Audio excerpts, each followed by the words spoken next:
Right there. That's the start of the flagship show right there. You got the Stones. That means you got unlocked the middle of the flagship show. Hey, everybody, Josh Stobart, proud principal of Memorial Pathway Academy in Garland, ISD, Garland, USA. Ready to rock and roll with an awesome all-star cast today. But you know what? What we need? We need you, South Dakota, you, Idaho, you, North Dakota. We need you part of this conversation because as 23, 24 starts, we need all of these tools for our kids. Because you know what? Our kids are moving all over the country and we need you. So if you are watching this on the rebroadcast, please like it for the algorithms and share it with somebody else. Because you know what? Iron sharpens iron. So if you're in Alaska or you're in Hawaii, whether you're in Maine or in Florida or anywhere in the 48, we need you because you know what? It's a family effort. Our kids need us, and we're only going to grow stronger together. What do you think about that, Dean Packard?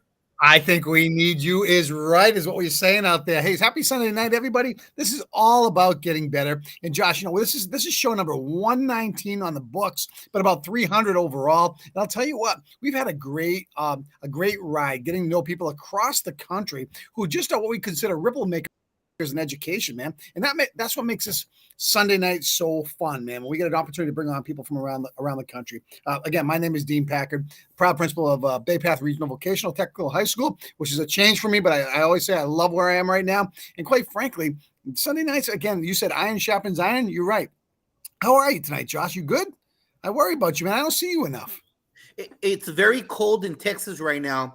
So 109. 109. We would like to send a 106-degree temperature to Massachusetts. We like to send it up there to Vermont. Please. Hey, zero humidity, about 80 degrees. Life is good right now. So let's stop right here. Hey, we've got a great cast tonight. So why don't we take a moment right now and go around the room right now and everybody introduce themselves to everybody that is out there. So in no particular order, let's go across the board. And who wants to go first? Just jump in right now and then we'll go from there. Go ahead.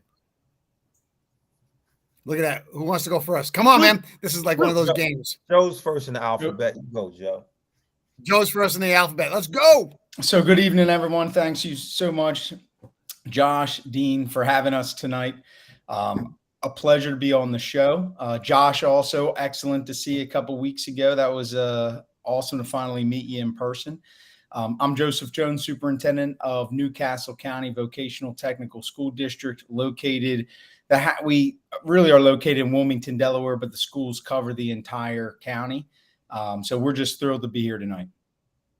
Awesome. Great to have you with us as well. Who's up next? Go ahead. And you guys have that VoTech Connect too, Dean. VoTech, man. I'm loving where I'm at right now because I tell you what, it's such a good thing. Yeah. And so I'm Principal L. Walk no ice and never fell. Spend my time in plush hotels. I am born and raised in Philly. Joe loves when I rhyme. I'm a K. That's not true. Thomas Edison Public Charter School, Wilmington, Delaware. Taught in Philly and was a principal for almost 25 years. My claim to fame is I taught a few kids to play chess, and a bunch of kids started learning and became national champions. I use chess now as a way to teach children to critically think and problem solve. And my dream is to one day spend a day in the shoes of my man Josh. If I can do that, my life is made. Oh man, I'll tell you what, that is a dream come true right there. Wow, Josh, man, that's like the greatest compliment ever. How about that? I'm not going to Cowboys game though. No Cowboys game. No Cowboys, and do not step foot in the state of Texas, man. That's all I'm going to say. I'm sorry, but this household does not do Arlington Cowboys. Oh, great. Okay. All right. Hey, TJ, just introduce yourself, man. Yeah, for sure. Thanks for having on the show, Dean and Josh. It's awesome to be here with the two of you. TJ Vari, Assistant Superintendent of Secondary Schools and District Operations in the Appoquinimink School District in Delaware. That's Appoquinimink. I want to hear you guys say that 3 times fast. Appoquinimink.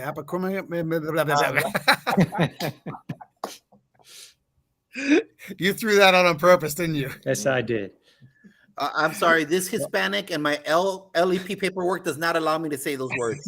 It will not come out the first time. All right. That's all I'm saying right there.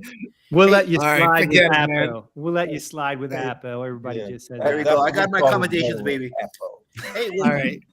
Thanks, hey, TJ, Hey, start off first. Tell us about your origin, your rise to where you're doing right now. Talk a little bit about how you got to the seat of assistant superintendent and just kind of what makes you you.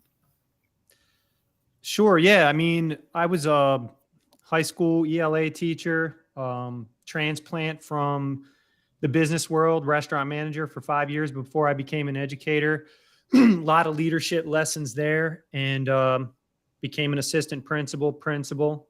Basically kept my head down, worked hard, and worked my way through the system, always looking to add value. I love that. And I'll tell you what, anybody that comes from the real world and into the leadership world and in education, that is a valuable piece of opportunity for everybody around them. So good stuff right there. Principal L. Yeah, I graduated college, was actually working in sports television, and went to speak to some young people in the high school about my job in TV, and told them how much, my teachers made a huge difference in my life and, really impacted me. And the kids asked me, said, "How come you aren't a teacher then?" I went in dean and quit my job, and that was 1987. I never looked back.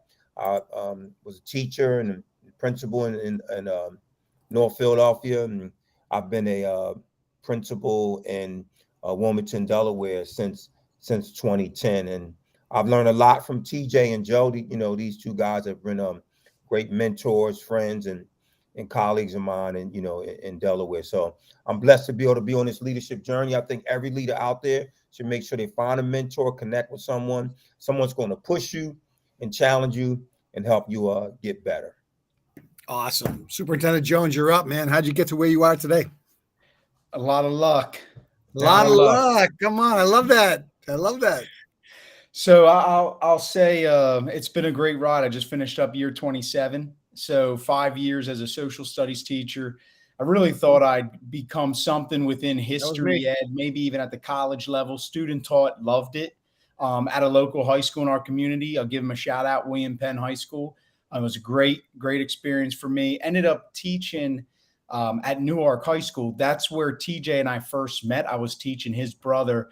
Fast forward years later, our paths continued to connect, and we eventually, started writing together and formed the Schoolhouse 302. But professionally, within the ranks of education, social studies teacher, assistant principal in the district I grew up in.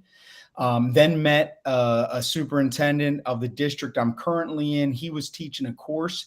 He and I hit it off. I made a lateral move, which was a tough decision. I already had 4 years as an AP under my belt, made a lateral move to the district I'm in now, and it worked out. I became an AP in this district.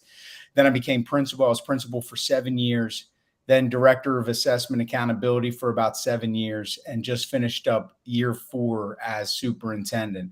And it's been a tough 4 years, but also I feel incredibly blessed to go through COVID and some of the other challenges we've experienced in the district I'm in. As hard as it's been, I think we've come together well as a school community in incredibly difficult times. But I've had a ton of support, a ton of people look out for me. And that's why shows like this are great. You hear from different leaders, you hear from different people. But I've benefited from a lot of people who have invested in me over the years. I love that you said that, these people have stood behind you, worked through COVID. That stuff is so important because that was the most difficult time for all of us.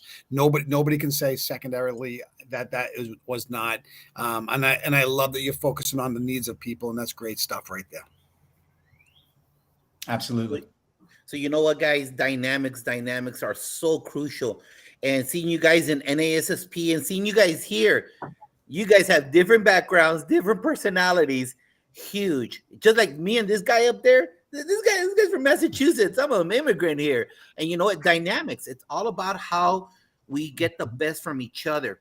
So let me ask you this question. How did you guys meet? And a lot of times we've seen this, we're old enough that dynamics don't work and it creates toxicity. So how is it that you guys, the three doctors, merged together your personalities and became one strong, cohesive unit to write books? TJ. Yeah, you know what? Principal L tells this story the best. I'm going to kick it off to him because I think that the origin story with him and I, him meeting me in the class I was teaching really tells kind of like our journey. And he tells that story best. So I'm going to let him do that. I thought TJ, I thought you were gonna give it a shot and try to tell it, from Why would I tell it second best? Oh, I love that. Pass the baton. But Josh, but you're so right in terms of dynamics. When you think about how many talented groups of people have been out there, even in the arts, you think about the Jackson Five and all these other groups where people, just the dynamics didn't work, and the groups just broke up. They were just so talented. How many organizations? So dynamics matter. So here's how we met. I became a principal in 1999. Promised my mom I get my doctorate. I'm the only one of her 6 boys to go to college. She passed away in 2002. I didn't have the doctorate. I said, hey, you know what? I don't have to do it anymore. My mom's not around. But, something just kept telling me, and I'm sure it was my mom, you still got to get that doctorate. I'm sitting in TJ's class, fast forward 2016, 2017. And that's how we met. He and Joe both just said, listen, man, you got to get it done. Like, you can't edit a blank page. Just write it. Stop trying to write a book, L. Write the dissertation. And that's what you need. You need that catfish. You need a person that keeps you active, a person that's going to tell you what you need to hear, not what you want to hear. And, 2019, I defended, and we decided that we were going to write these books on leadership together, because we noticed that the next generation of leaders didn't really have what we thought they needed to get through this next passage. We didn't even anticipate the pandemic was coming. We just knew there was some leadership challenges out there that we weren't prepared for, that we wanted to leave something. Our legacy would be, we'll leave something for this next generation of leaders. And that's why we wrote Passionate Leadership. And then we decided that, teams are so important. And we wrote Building a Winning Team and Retention for a Change right after. And we present all around the country. We train principals and leaders. We just came back from, where were we, in West Virginia, fellas? Superintendents, assistant superintendent, principals, APs, on leaders lifting the community, lifting one another. And the way I really met these guys after meeting TJ, I became a fan because they wrote a book, Candid and Compassionate Feedback, which really helped me and so many other leaders in terms of how we aligned our mission, vision, and values with our feedback in schools, our evaluations, walkthroughs. It was really the Bible for me. And so that's why I'm a big fan of this. I'll never tell them that. So that's why I have my mic off. But I'm a real big fan of the work that these guys do. Nice. Anyone else want to add a little bit more that Principal L had left out, Soup? I'll just say he made me audition. Speaking of the Jackson 5, they had to come see me. So the capital, Delaware, we give a shout out to the first state where we are educators. And him and TJ are hitting it off. They're talking. They're starting to share ideas. TJ says, well, you got to meet my boy Joe. So here it is. Next thing you know, we're presenting, TJ and I, and L's in the audience. And he never admitted it, but he was eyeing me up to see if I had what it takes to hang out with him. Thank God I passed the test. Yeah, you did a nice little rap down there too, Joe. I like your rap skills. If we have time, someone's going to rap. If we have time, someone's going to rap. I'm not asking about the audition. Dean, I got a great Marky Mark. I mean, I know he's calmed down quite a bit, but I can go Marky Mark quick. So my boy. Yeah. Hey, just real quick, before I hand it over to Dean, I'd like to say hello to all our family members. Doc Parker here was at NASSP. Our band member, Sean Gaylord, for being here. Our family member, Coach Central, for being here. Everybody for joining the podcast. Absolutely. And you're all our new Unlock the Middle family members. Go, Dean. Don said, go Eagles, Don. Yes, sir. All right, so we're not done with that question yet, though. So again, anybody else want to add to that? How it all started? I will say that Joe and I had a book. We had a book in our back pocket that we were gonna try to get published, and Elle helped us with that right out of the gate. That's Candid and Compassionate Feedback, and we've been writing together ever since.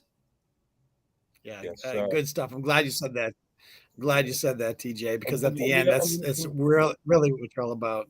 And you know what, Dean, what I love working with these guys is that we're all leaders in Delaware in our own right. We put our egos to the side and we come together and we work to make sure that we are getting the message out there about the power of positive school cultures in schools. There's never one that says, hey, I need to speak more. We work well together. And I think I'm probably more proud of that because, again, some of my favorite groups, Tribe Called Quest, The Barge, I could just name you so many groups that were so talented, but they couldn't stay together because somebody's ego had to go. And we haven't had that issue. And I think that's the reason why we've been able to sustain and maintain what we've been trying to do. Well, I'll tell you what, with the three of you together, you never stop that, man, because I tell you what, that is going to drive you guys where you need to go. Hey, how did the three of you start working with schools and districts, and why? And let's start with TJ. Yeah, I mean, Joe and I started this podcast at the Schoolhouse 302 in 2015. Actually, our big start was we were presenting at ASCD, and somebody in the audience said, we'd like to hire you to do some work in our district, some teacher leadership work in our district. And we kind of looked at each other and thought, well, what's that entail? And that's when the business was born. And then when Elle was in my class, and then we wrote together, and it's kind of organic. People read our books, they hire us to speak. We like to present at national conferences, get a good look from different districts around the country. But it's a lot of word of mouth. I mean, every time we go somewhere and speak and use one of our models, because that's what we do best, is build models like LIFT that you saw at NASSP. We use these models to help leaders lead better and grow faster, and it's organic. And we've been blessed that way, and we want to continue adding value. We love the audiences that we're in front of, big and small, and we'll consult with really small school districts, but we'll join a conference with 2,000, 3,000, 4,000 people in the audience, and it's fun. It's a lot of fun. That's awesome. Principal Jones, take it from there. Yeah, I'll say, whenever time you step into leadership roles, at least for the great educators that I've met, it's all about influence and opening doors for others. That's something I've prided myself as a leader, whether, it was originally in the classroom and teaching kids, all the way through as an assistant principal to now. And this is just a different platform. It's not something we set out to do. I mean, if people asked us, hey, what's your 3 to 5 year marketing plan to grow your business? There'd be a lot of people disappointed because we don't worry about that, and to a fault even. But we're practitioners by nature, and we want to stay where we are. We enjoy it. We feel honored when we can be a guest in somebody else's home. But at the end of the day, I think the whole idea of speaking and getting to different stages is all about influence. And you hope you just connect on some level that makes a difference for them, that they can go back into their organizations. And that in turn helps a kid. I mean, that's what this is all about. We want to be the best leaders we can be to empower others. And at the end of the day, make it right for our students, give them the best possible education. And so the more we can do that on the various platforms, I think all three of us are just very grateful for that opportunity. Well, that was Superintendent Jones. Superintendent, I'm sorry. I didn't mean to say principal. I apologize. That's all right. Principal's an honor. Always. That's the tough gig right there. AP and principal, we're going to go to the trenches. You're in the trenches. Superintendent is global. I get that. No doubt about that. Principal Al, you're up. Yeah, so 20 years ago, actually this year, I wrote a book, I Choose to Stay. It was released in 2003. I'm the old man in the bunch. And and you'll like this, Dean. I had a young lady send me an email from Cambridge, Massachusetts, from the lecture bureau. And she said, listen, I read your book. I think you should go out and start speaking on the college circuit. I never thought about it. And she said, I'll get you set up. I represent Chuck D and Alec Baldwin and these other folks. And that's how I got my start on the speaking circuit, speaking, colleges, College of Education. And then I started getting on bigger stages, national conferences. And then once I met these guys, I basically told them I became sort of my own agent, sort of wanted to give them the blueprint because they wanted to get started. And that's what we've done, sort of, instead of being solo. And what's great about our team is we can go out, like they can go out and still do their schoolhouse 302, work and influence, impact. I can still do my principal when I choose to stay, but we still have our group. Nobody says you can't do this, you can't do that. And that's what makes us great, because it's the sum of all the parts. And so we frequently get called. We presented in Wayne County in Michigan, RISA. My man Jimmy Casas hooked us up with a client there, and she booked us the same day for the next year. And we've been 3 years after that every year. And she said, hey, it's just my leaders, they love hearing from practitioners, and they love, like TJ said, the models that we have, the 6 pillars of a positive school culture. It's just so many models, the praise model. These guys have models. Sometimes I think I'm on the runway. They have so many models, with these guys. But it applies, it's relevant, and it's powerful. So we're still learning. That's a key. We're big on creating these learning cultures, but we love meeting leaders. NASSP was the ultimate meeting, being able to meet Josh. Can you imagine seeing him in the flesh? I didn't know he was so buff and so young. Just me. It was like a family reunion. Josh Tobar, look at you, man, getting accolades tonight. I love it. Hey, I got a silly question. How did you guys meet? How did the origin of the three of you come together? Tell the story. Who wants to take that? Raise your hand. Tell me, how did you guys come together? We did that one already, Dean. We did that in the beginning. But I mean, before all this, how did you guys really meet in regards to putting it all together and making it real? Did you meet on the circuit? Yeah, I think I know what you're asking. Yeah. Dean. I'll say TJ and I, when I was an assistant principal at Howard, TJ got hired as an ELA teacher. I became principal. Okay. TJ became the department chair, ELA department. From there, TJ eventually went to APO. When they met, TJ and I used to do these things called run. Well, we just used to run. White Clay Creek, beautiful state park in Delaware. We ran one time and we talked about work. We talked about supporting each other as leaders and some of the tough things. TJ and I then formed, it was on those trails that we formed the Schoolhouse 302. That's really kind of how the genesis of our relationship happened. Then one day when we were running, I took out my phone and started taking notes. That started our blog and then led to a podcast, led to the books. But when Elle and TJ were in the class together, I think what happened was Elle saw something in TJ, and definitely the research side, because, sometimes in our schools and our districts, we have a lot of passion. We have a lot of goals, but you need the science and the art. You can't have one without the other. And so I think it was through them in that class together. And then it just naturally became the three of us. I was fortunate. They didn't leave me at the curb. They still let me in.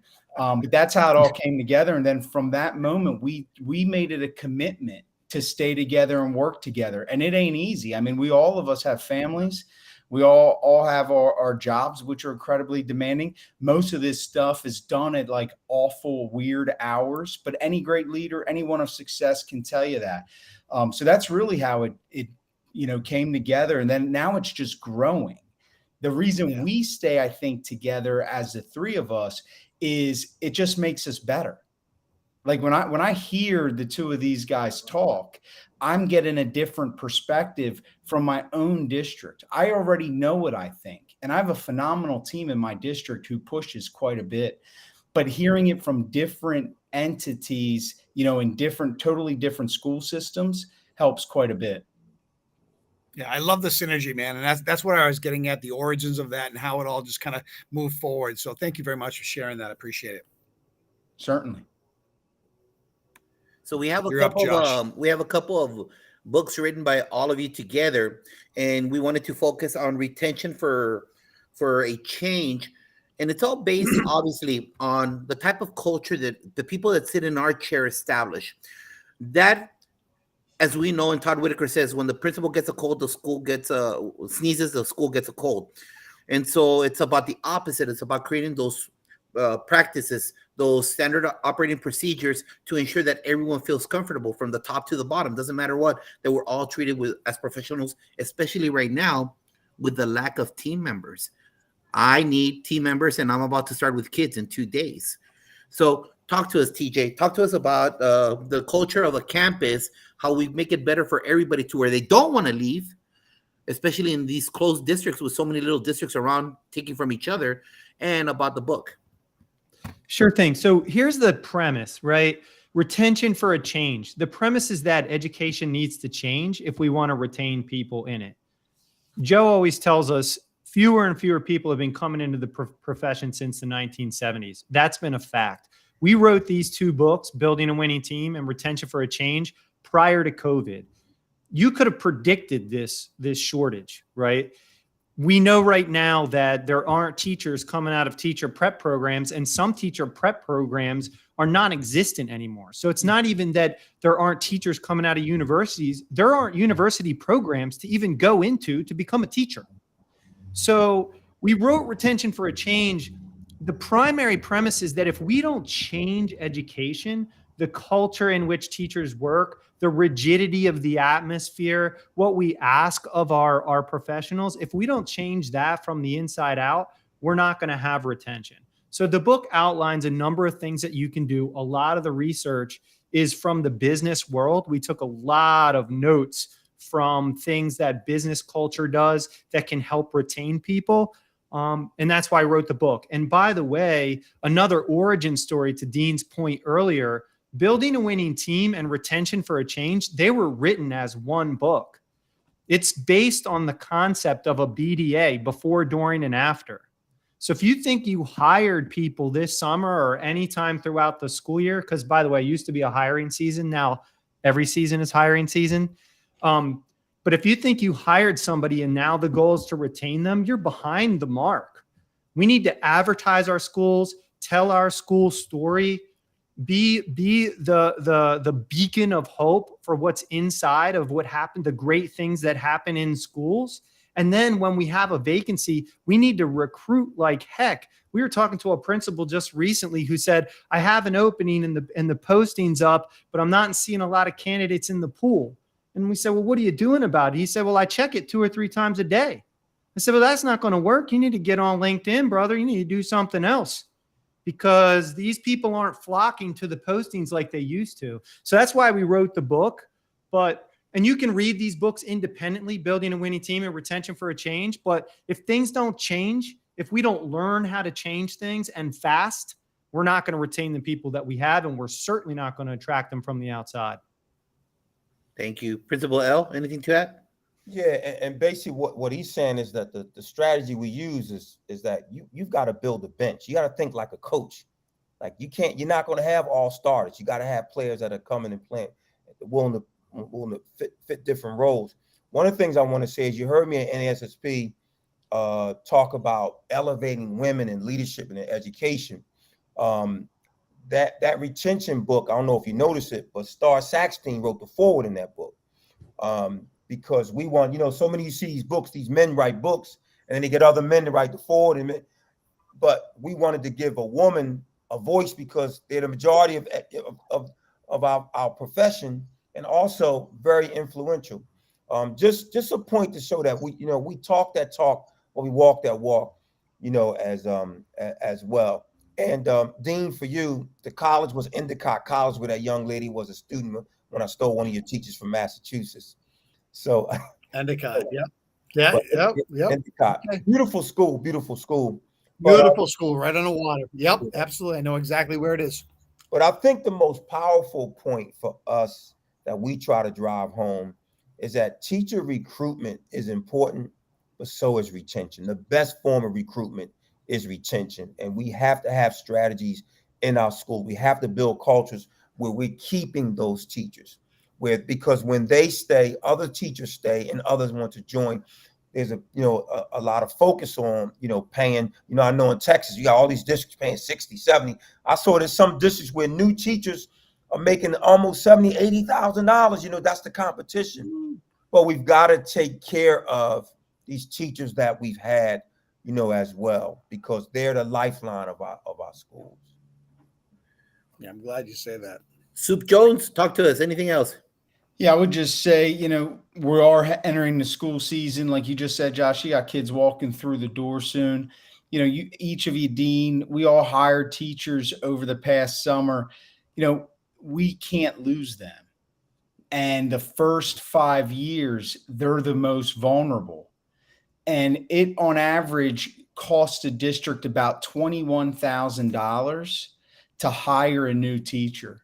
So then just to lose them, potentially adversely affect the kids in that classroom, but just from a financial point alone, we don't have that money to waste. We don't have the time to waste. So think of our new teachers we just hired. What are we going to do for them? And so we often talk, we're talking about models tonight. We often talk about a pressure and support model. This is a model that has very high expectations, but an enormous amount of scaffolding around the new employee to help them. I don't want them feeling alone. I don't want them feeling isolated. I don't want them feeling vulnerable. I need them to feel a part of Newcastle County VOTEC and that we care about those that we hire. Then we can continue to build. But there's things we got to do as a country. I will say a few things real quick. One, the rhetoric around public ed in the United States has been negative since the 1950s. 1950s. Life magazine compares a Chicago student to a Soviet Union student and blasted it out. We also know that it was in the 1950s that a lot of news articles and news magazines started changing because they know it bleeds, it leads. So far more money in negativity than positivity. But we're not going to attract people to the profession that's constantly experiencing headwind. Education is nothing but headwind. And we got to protect ourselves, protect our teachers, and start telling people really the great things that are going on. It doesn't mean we're perfect, not even close. But I can introduce you to countless people that are getting up every day and making a difference in lives of kids.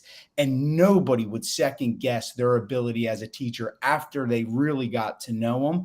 More of that story needs to be heard. And that's when we'll start changing the tide. But when we're looking at a vacancy rate of 200,000 teachers by 2025, we're going to hit another pandemic, and it's going to be an educational pandemic.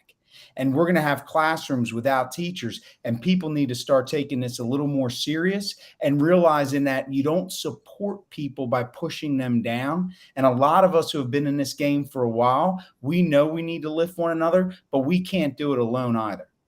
Right. And here's a final point on that, right, to cap that off, is that you now have principals who are resigning at alarming rates.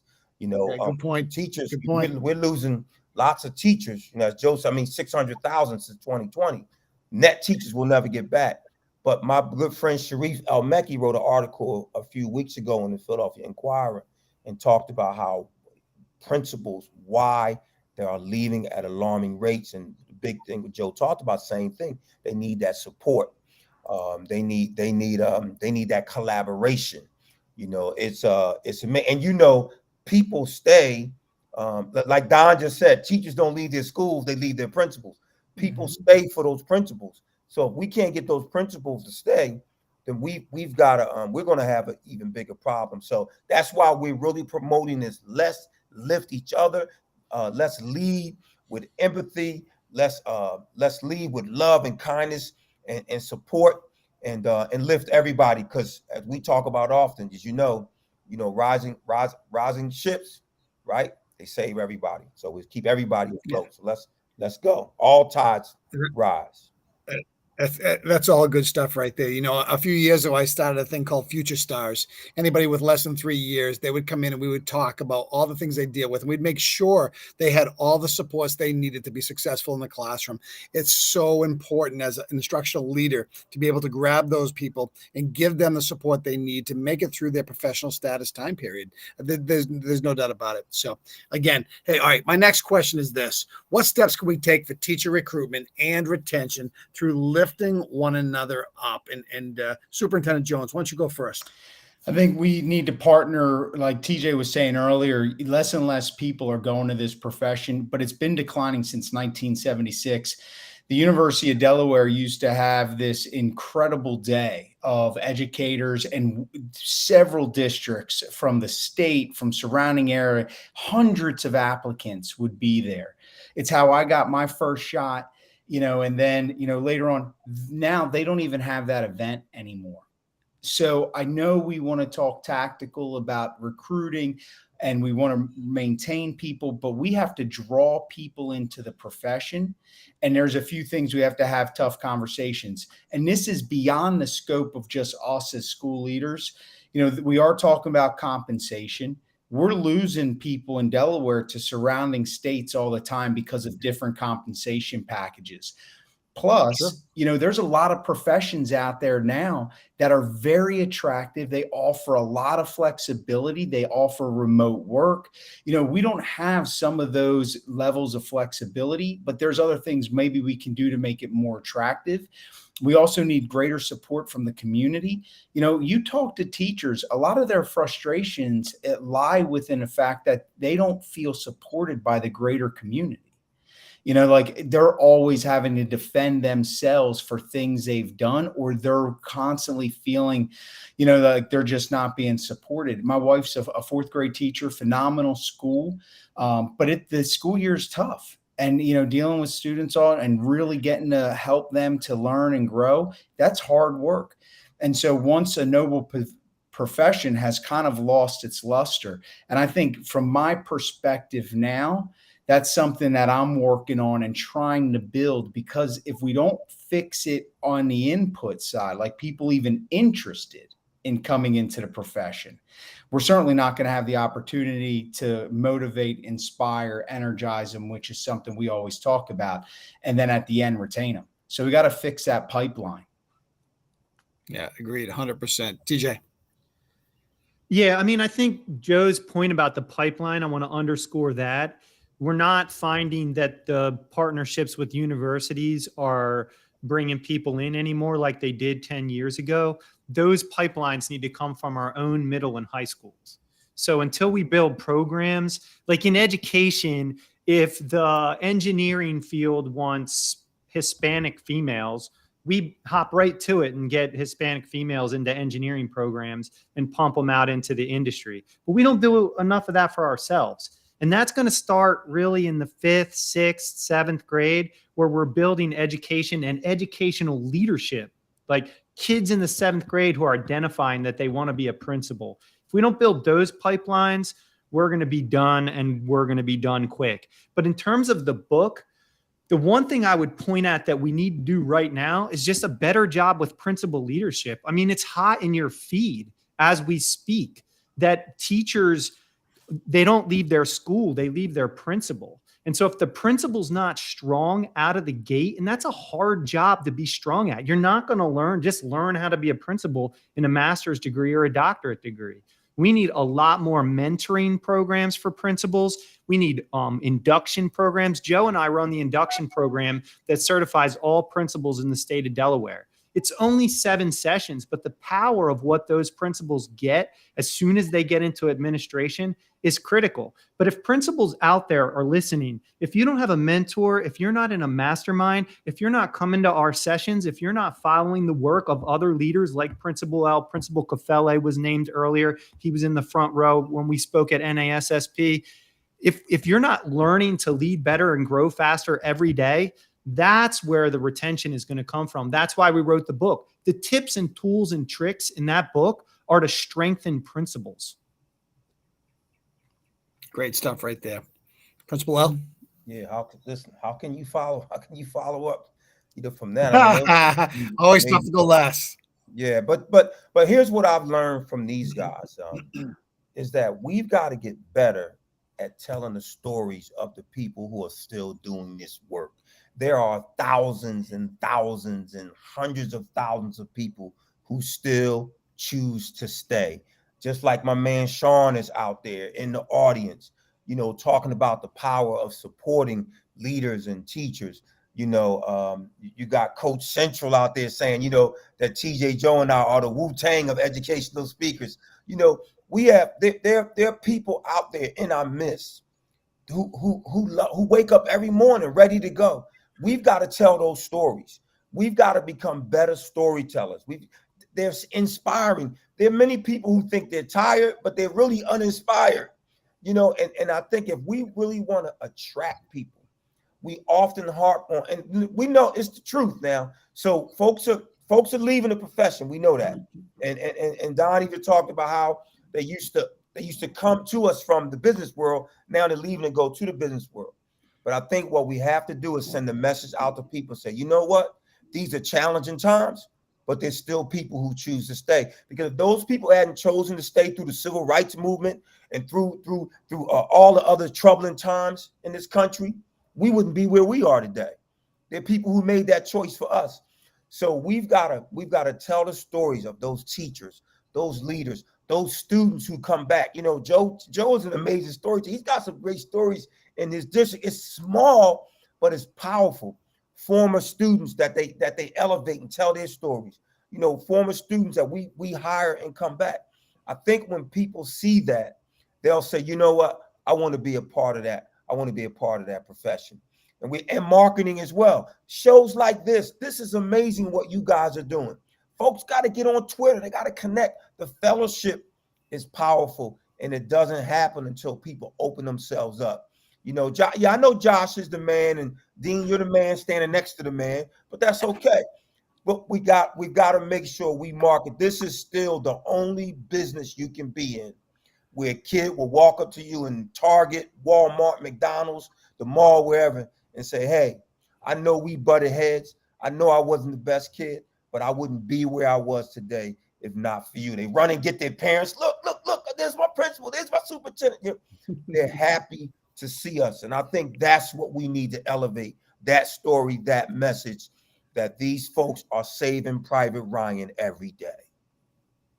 Drop the mic right there. Boom. Good stuff. So there's no Cliff Notes version of this next question, because it's a complex days of PD, so on and so forth. But let's just plant the seed in people's heads. That first year principal that just got hired in Idaho, let's talk to him about building learning cultures. Hey, how about that AP and new principal? A lot of districts are doing that right now. Brand new principal, brand new AP, and they're, what's going on? Here are the keys, take over the school, right? We know that's happening. We hear that. We see that. So, TJ, how can we build learning cultures on a campus? Just obviously, this is a big thing. This is books, theories, acronyms, but give somebody right now that's about to start in Wyoming a way to get started. Yeah, I think the learning culture starts at the top with the principalship, and that's modeling learning. We've got to come to work as a learner every day. Just because we got the keys doesn't mean we know everything. Being vulnerable, like we learned so much from Brene Brown, making sure that the staff knows that you're there for them and that you spend all of your time or most of your time or as much of your time as possible in the most important spaces in your school, which is the classroom. Knowing that when you're there, you're a learner first, but you're also there to support teachers as an instructional leader. And I just can't emphasize that enough. Learn, learn, learn. You're not going to rebuild and restart the engine with a new vision your first year. Vision, core values, all that stuff is super important. But I'd get to know the culture of the school and just bring myself as a learner every day. Principal L. Yes, sir. I saw Don just post say I got the keys. TJ, I thought he was DJ Khaled for the second. He said I got the keys, but I think that I mean, Josh, you said it. They hand them the keys and they don't even stay to wait to see him start the engine. They say, "Look, you run with it." But I say often that the impact of an educator is not based on their ability to teach, but rather their ability to learn and be curious.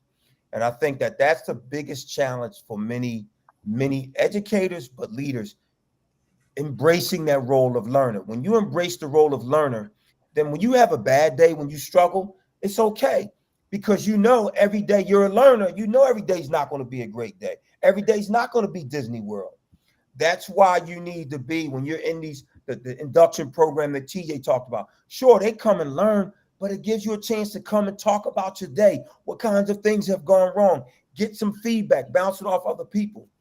we have to create environments like that so those new leaders have mentors, have support groups. That so many of them, I talked to so many leaders that tell me that Twitter was the only thing that saved them. It kept them alive, kept them afloat.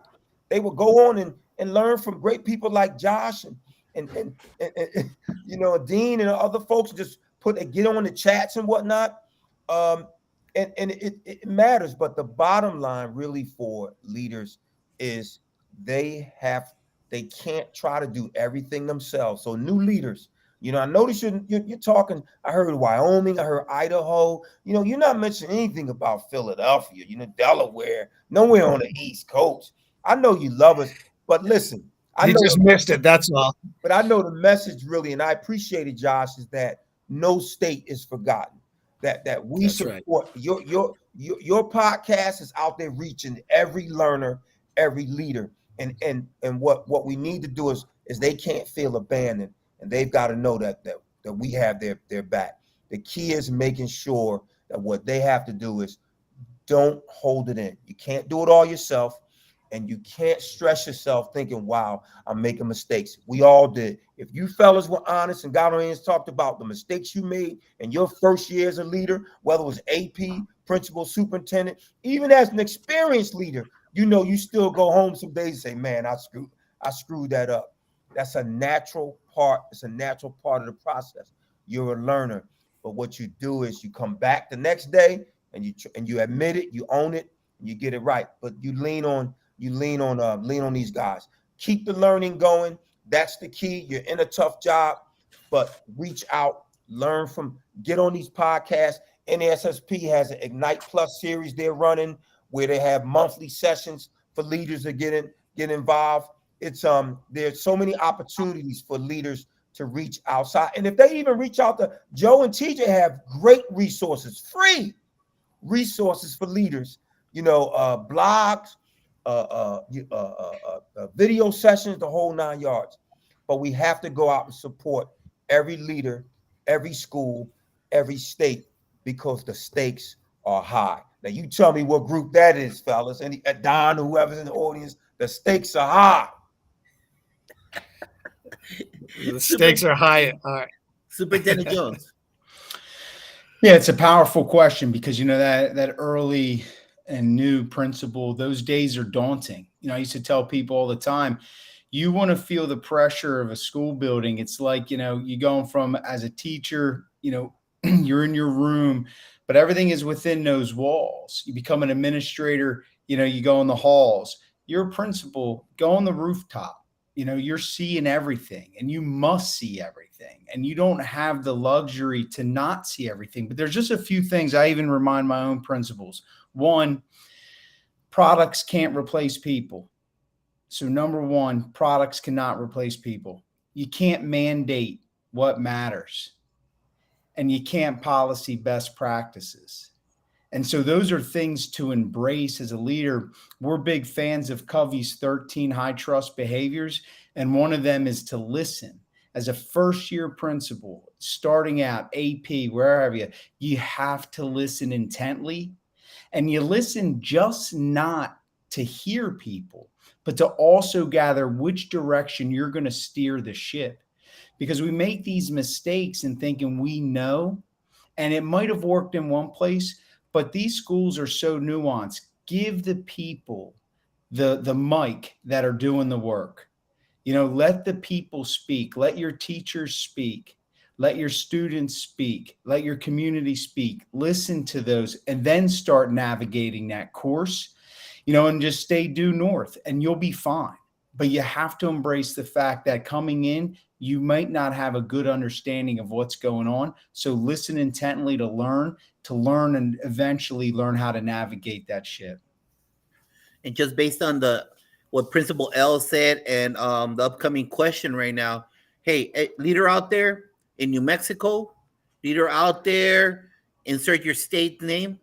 If you're not on social media, you need to stop renting your movies at Blockbuster. Please stop buying your pants in Montgomery Here it Ward. comes. Here it Please comes. make sure you put down the beta tape and follow the X. The X. All right. I got to get used to I don't that. know if I can top that, George. That's just perfect right there. Hey, guys, very quickly, you know, the narrative of the schools is so important. And I tell you, as an instructional leader, it's our job to ensure that we're telling the narrative to all the people that are consuming our product, whether it be students, whether it be parents, whether it be caregivers in any capacity, because you know what? The narrative will be told otherwise if we don't. So let's talk about this for a second. Let's talk about the importance of focus and inspiration on telling stories of our schools and what that means from the school leader perspective. And TJ, why don't you start off? Well, for me, it's simple. There's a billion things that are going to happen awesome in your school tomorrow. A billion That's right. things. And yet, when we get in the cul-de-sac, oftentimes when people ask us how our day was, we think of the one crazy thing that happened, and that's the story we tell. And we just have to quit doing that and change the rhetoric one story at a time. When you're in the grocery store, we got to think of those billion things that went well and not that one thing that got screwed up because somebody just went off the rails. Okay, great. Joe. Yeah, awesome question. I'll take it from the product end since we're talking about our narrative and our story. In our district, we started doing Where Are They Now Wednesdays, and they've caught on incredibly well. These are alumni stories that we do every Wednesday because one of it is, yes, it's to highlight the individuals. It's to give people who are doing uncommon things, but maybe in common jobs. You know, not everybody's going to go off and be somebody that we all know and adore and rave about. Most of us are going to live lives, you know, within our own families, and we're not going to have those accolades. So we started that to demonstrate what our students, our graduates were doing, the impact they're making in the community, and really just give a nice way to celebrate people. I think that's an easy thing to do. That's just one little thing, but that's an end product result we're looking for. So when people say, you know, our schools aren't working, they're like, no, they are. And here's countless stories to do it. I love that. I just started that in my own district here. Be starting it next week. We call it the Bay Path Experience. We want to hear about your why, where you're at right now, whether it's students, past alumni, or teachers, whatever, who've retired. I just want to hear about what they're doing now, and that builds great culture. Principal L, you're up. Right, and Dean, and you made an excellent point. You and Joe, because you're talking about, you know, Where Are They Now Wednesdays, and you know you're talking about highlighting those, you know, employees and what they're doing. Those are innovative strategies. And you talked about the positive school culture. That's actually one of the 6 pillars of our positive school model, is that we've got to be innovative. And being innovative is not a smart board in every room now. Being innovative is making sure people feel included, you know, inclusivity, making sure people feel seen, heard, and belong, celebrate. Doing these things that you guys are talking about 10, 15 years ago, people would have thought you were talking about a magazine or a Fortune 500 company. We can no longer afford to think like we did 10, 15 years ago. We've got to now flip the script and start thinking. We're competing with those companies now for employees. We're competing those students now. You know, they're making decisions on whether they're going to go to school online, whether they're going to come, you know, in the building. We've got to find a way to get them to knock the door down to get into school instead of knocking the door down to get out. And that's how you do it. Celebrating, and not just the baby showers, and not just the birthdays, but you got to talk about those employees that've been there 10, 15, 25 years. Those former students. We reach out to our alumni. We reach out. We are you interested in teaching, interested in being a para? Do you have families that want to learn about education? We've got to be innovative in the strategies we use to lift others and to tell our stories. And again, we can't afford to be a tiny spark for our children. We've got to go out and because the media tells a different story. You know, Joe talked about stories from the 50s and 60s, but they sound like, if you turn the news on right now, you'll see similar stories. They never talk about the positive things that are happening. So we have to do it. Josh made me feel bad because I'm still listening to 8-track tapes, but that's okay. but that's okay because I'm old school. I'm old school. But innovation is the key, Dean. That we've got to move in We've got to move to where people are right now, and that's making sure we're using video, we're using social media, and that we are actually going out amongst the people. Evolution right there, man. I love that. 101. Yes, sir. All right, guys. Josh, take it. Real quick, show that book out there. Who's got the book? Who's got? There we go. A little bit closer, TJ. A little bit closer. All right, let's check out those books right there. Awesome knowledge, because leaders are readers. Superintendent Jones, how can people reach out to you? The easiest way is at SUPT_Jones. That's Twitter, but we just try to channel everybody to the schoolhouse302.com, the schoolhouse302.com. Like El said, we got tons of resources on there. Excellent material that's timely with what's going on. Principal L. Wow. Josh, you could go on their website and get a PhD right now, Josh. You know what I mean? You could really learn so much. They can reach me at principal.l.com. It's my website, at principal_EL on Twitter. But you'll be finding me from now on hanging out with Dean and Josh, because these guys, they're in the know, they're connected. So you want to be the best, you got to be around the best. I want to thank you guys for having us. I want to thank you for having us, man. And I know we're going to swing it over to my man TJ, but I just wanted to make sure I thanked you guys. Thank you. Yeah, you can find me at TJ Vari, TJVARI on Twitter. That's the easiest place to get to me. But like Joe said, the schoolhouse302.com for free resources. You can get to our newsletter there, and you can contact us at contact@theschoolhouse302.com as well. Thank you, everybody, for being here. Appreciate you spending that quality time. But hey, it's not over. Dean Packard, it's not over. The Red Zone. Never over, Josh. The Red Zone this coming Thursday. Thursday night. 9 p.m. Eastern Thursday. The cheerleading show. What? What? Hey, you know what it's all about? All our students, all our community members, and you don't want that cheerleading mom after you. I know what I'm telling you. So come and join us this coming Thursday, 9 p.m. Eastern, the Red Zone. Let's go home, Dean Packard. Hey, guys, thank you so much for being with us tonight. TJ, Joe, and Principal L, you guys are outstanding, man. I love what you're doing. And I'll tell you what, don't stop being that beacon of positive movement in the field of education, because I'll tell you what, we need that more so now than ever before. So again, thank you so much for being with us tonight. And listen, all you guys out there, please make sure you follow all these guys, because I'll tell you what, they will make you better just by being around them. And that's what we're all about here at Unlock the Middle. So that being said, I hope you all have a great night and a great week. And I'll tell you what, make this week special, because kids are at the center of everything that we do. Go Eagles! There it is, right there. We are ending it. Thank you, guys. Have a great week. Please stay on for a moment, and I'll tell you what, make this week special, because kids deserve the best of us. Take care, everybody, and thanks so much for following us.